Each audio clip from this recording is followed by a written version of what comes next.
दोस्तों, बरसात का मौसम चल रहा है और ये मौसम गन्ने की बढ़वार के लिए सबसे अच्छा माना जाता है। इस मौसम में ही गन्ना सबसे ज़्यादा ग्रोथ करता है। लेकिन समस्या क्या आ रही है कि जैसे ही बारिश रुकती है तो एकदम से गर्मी बहुत ज़्यादा बढ़ जाती है और वातावरण में उमस पैदा हो जाती है। और यही उमस जो है वो गन्ने को नुकसान दे रही है। खासकर जो हमारे किसानों की सबसे चहेती गन्ना वैरायटी है 0238, इसमें सबसे ज़्यादा समस्या आ रही है। इस उमस की वजह से हो क्या रहा है कि जो हमारा गन्ना है वो फंगस की चपेट में आ रहा है, जिसको पोक्का बोइंग कहा जाता है। मेरे सामने जैसे आप ये खेत देख रहे हैं, इसमें भी जगह जगह आपको जो है पोक्का बोइंग नज़र आएगा। मैं आपको दिखाने की कोशिश करता हूँ। आप ये देख सकते हैं, ये पौधा जो है बीच में से गल सा गया है और इसकी ग्रोथ जो है वो पूरी तरह से रुक गई है। तो ये बीमारी है, ये फंगस की बीमारी है और इसको पोक्का बोइंग कहा जाता है। इस बीमारी की वजह से पौधे की ग्रोथ रुक जाती है और पौधे जो हैं वो बौने टाइप के रह जाते हैं, गन्ने वो पूरी ग्रोथ नहीं कर पाते। और ये बीमारी धीरे धीरे मौसम में जब नमी होती है तो धीरे धीरे पूरे खेत में फैल जाती है और पूरे खेत को नष्ट कर देती है। और ये समस्या ज़्यादातर पैदा होती है जब ज़्यादा बरसात ना हो, कम बारिश हो और उसके बाद बारिश रुककर तेज़ी से गर्मी पैदा हो जाए और मौसम में उमस जैसा बन जाए, तब ये बीमारी तेज़ी से हमारे गन्ने में फैलती है। अब करना क्या है, ज़्यादातर जो कृषि वैज्ञानिक हैं वो कहते हैं कि आप इसमें जो है फंगीसाइड का स्प्रे करिए।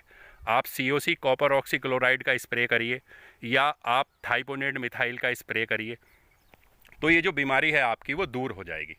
लेकिन या आप जो है ये फंगीसाइड जो है वो खाद में मिला के नीचे भी डाल सकते हैं, तो उससे कुछ ज़्यादा समय लगेगा, लेकिन ये बीमारी धीरे धीरे जो है रिमूव हो जाएगी और 15 दिन के बाद आप एक दूसरा स्प्रे कर दीजिए तो ये बीमारी समाप्त हो जाती है।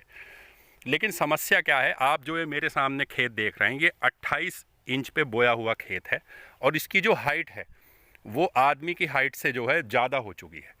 तो अब इसमें स्प्रे जो है वो बड़ा असंभव है, क्योंकि जब आप इसमें स्प्रे करेंगे तो पहली बात तो आप मशीन लेकर इसमें चल ही नहीं पाएंगे, स्प्रे पंप लेकर। और अगर किसी तरह से आप चल भी दिए तो जो सारा स्प्रे है वो आपके चेहरे पर आएगा, आपके मुंह पर आएगा, आपकी आंखों पर गिरेगा। तो इससे बजाय लाभ होने के, फसल को तो लाभ हो ना हो, लेकिन जो स्प्रे करने वाला किसान है उसको ज़रूर नुकसान हो जाएगा। तो अब इसके लिए क्या करें? दूसरे क्या है कि अगर आप खाद में मिलाकर ये दवाई डालते हैं तब भी जो है खाद की बाल्टी लेकर या खाद बखेरने में समस्या आएगी, आदमी इसको लेकर नहीं चल पाएगा। तो ये जो एक बड़ी विकट समस्या हो गई है कि स्प्रे हम नहीं कर पा रहे हैं क्योंकि अभी गन्ना बंधा नहीं है और 28 इंची पर बुआई है, घन का जो है बहुत ज़्यादा घना गन्ना है ये खेत में। तो अब इसके लिए करें क्या? तो दोस्तों, इसके लिए हमने एक जुगाड़ निकाला है और कोशिश की है, देखते हैं उसका क्या रिज़ल्ट आता है, वो मैं आपको दिखाने की कोशिश करता हूँ। ये देखिए, ज़्यादातर पौधे, काफ़ी पौधे जो है वो पोक्का बोइंग से जो है ग्रसित हो चुके हैं इसमें, और अगर अभी इस पर ध्यान नहीं दिया गया तो ये सारे खेत में फैल जाएगा और सारे खेत को नष्ट कर देगा। तो चलिए मैं आपको एक जुगाड़ दिखाने की कोशिश करता हूँ कि हमने क्या किया है, जिससे आसानी से जो है हम फंगीसाइड इस खेत में लगाने की कोशिश कर रहे हैं और देखते हैं कि उसका असर कितना आता है, कितना कामयाब हम होते हैं। तो चलिए दोस्तों, मैं आपको दिखाता हूँ। पोक्का बोइंग की स्थिति तो आपने देख ही ली, ये देख सकते हैं आप, जगह जगह गन्ना छोटा हो गया इसकी वजह से। तो हमने किया क्या है दोस्तों, हमने लिया है एक ड्रम, 200 लीटर का ड्रम है ये, और इसको हमने पानी से भर दिया है इस ड्रम को, और साथ में हमने अपनी ट्यूबवेल चला दी है। ये आप देख सकते हैं, ये ट्यूबवेल से जो है पानी हमारे खेत में जा रहा है। अब इस ड्रम में हमने क्या किया है, इस 200 लीटर के ड्रम में हमने लिया है फंगीसाइड। फंगीसाइड है हमारा कार्बोडांजिम मैनकोजेब, जिसमें कार्बोडांजिम 12% और मैनकोजेब 63% है। आप ये देख सकते हैं, चैम्पियन के नाम से है ये।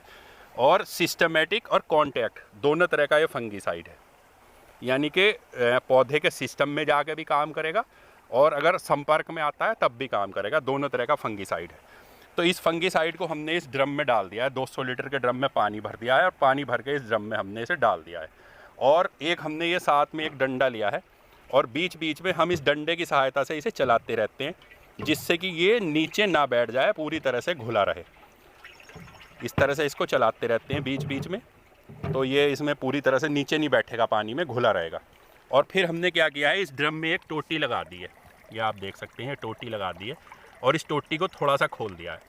तो इसकी सहायता से जो है ये जो हमारा फंगीसाइड है ये पानी में घुल घुल के इस तरह से जा रहा है पानी के साथ। ये ऐसे जा रहा है और इस तरह ये खेत में जा रहा है, पूरे खेत में ये पानी के साथ फैल जाएगा। और उसके बाद जो है पूरे खेत में एक समान पानी के साथ ये फैल जाएगा। और उसके बाद देखते हैं फिर ये कितने दिन में अपना रिज़ल्ट देता है, क्या इसका असर आएगा।